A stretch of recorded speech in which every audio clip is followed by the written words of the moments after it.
to link up my link to Celtic and the brilliance of putting 50 years behind you. Some of the names I've mentioned, right? I met a few people that I know in the past.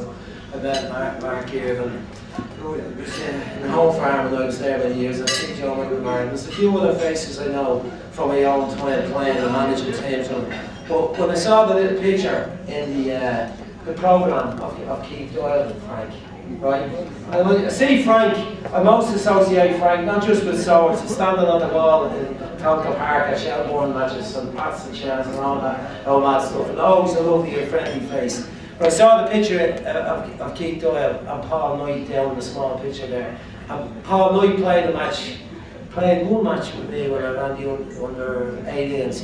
It was an unfortunate match actually. We were after winning the 2 European Championships, and the next match we had was a friendly game with England here.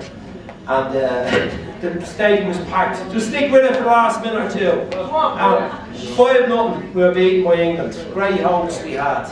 And we were lashed out of it. They had a very decent team tonight, and Paul played, and he probably suffered a little bit of me saying, I need to change this team. We're beaten 5-1 by England, and he would have been one of the lads who didn't play in the next round for us. But he's a great fellow, and I see him often in the airport. The other fellow was Keith Doyle. I don't know how many has played with Keith, but he was supposed to be up. If you tell him he's a fine for not turning up for the Pats reunion last Sunday in Paddy Cullisville. But Keith was part of the European team, but we won against Germany on penalty kicks, and he was part of that team with Robbie and David, Alan Quinn, Barry Quinn, Steve McPhail, Richard Dunn. It was an exceptional team.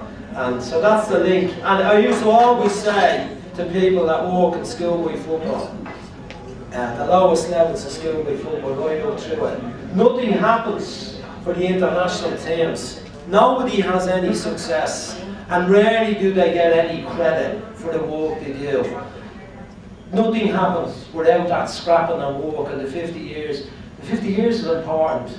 The 31 teams is very important. The senior team is important. Women's, loads of it is important. But the contribution to society is the most important. The biggest joys I've had, I've had a good time in football. I've had a lot of good breaks. We mentioned people tonight who gave me a break, Fran Ray, people like that trusted me to manage teams when I was. Can you imagine someone managing the team? When I was playing under 15, I was managing Crumlin United's under 13D in the school league. I was 15. Could you imagine yourself as a parent trusting a fella with a team at that time? Well, and it was a nice area, you know. The general lived around the corner and the Viper. And a few more of them lucky fellas that lived in Cochrane's Road. It was a handy area to run a team and survive. But that upbringing and that time, the biggest joys I've had haven't been the trophies, haven't been the crowd, haven't been the successful days or the medals. And with Pats was a glorious time for me, because I love Pats. I went to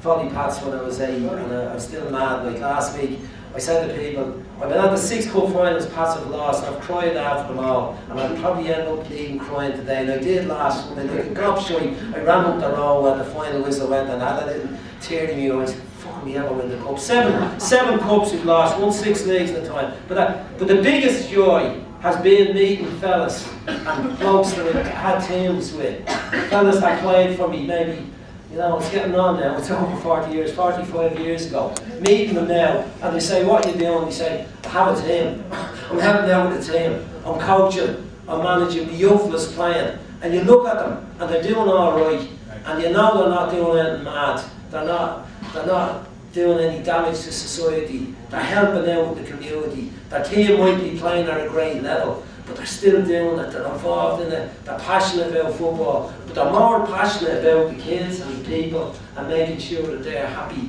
and organised and a bit disciplined as well. And just to finish on this one, I was going into a hotel a few weeks ago, there was a fella on the door, and he had all the braid on him, the red coat and the braid and the hat and the whole lot. He says, "Do you not remember me, Brian?"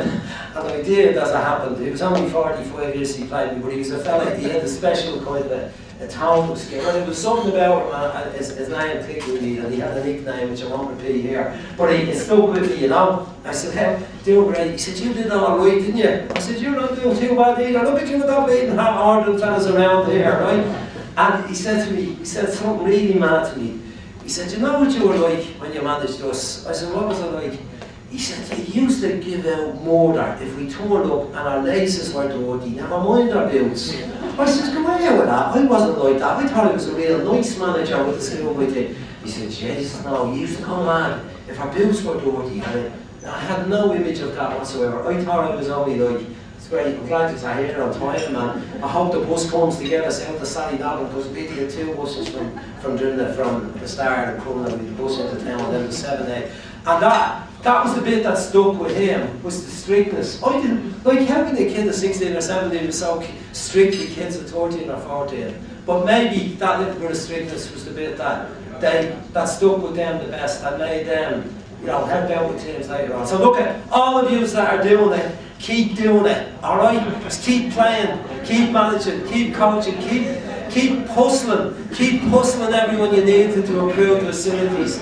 Stay at it and love it and keep the passion for the game. Thanks for listening. Sorry for delaying the dance.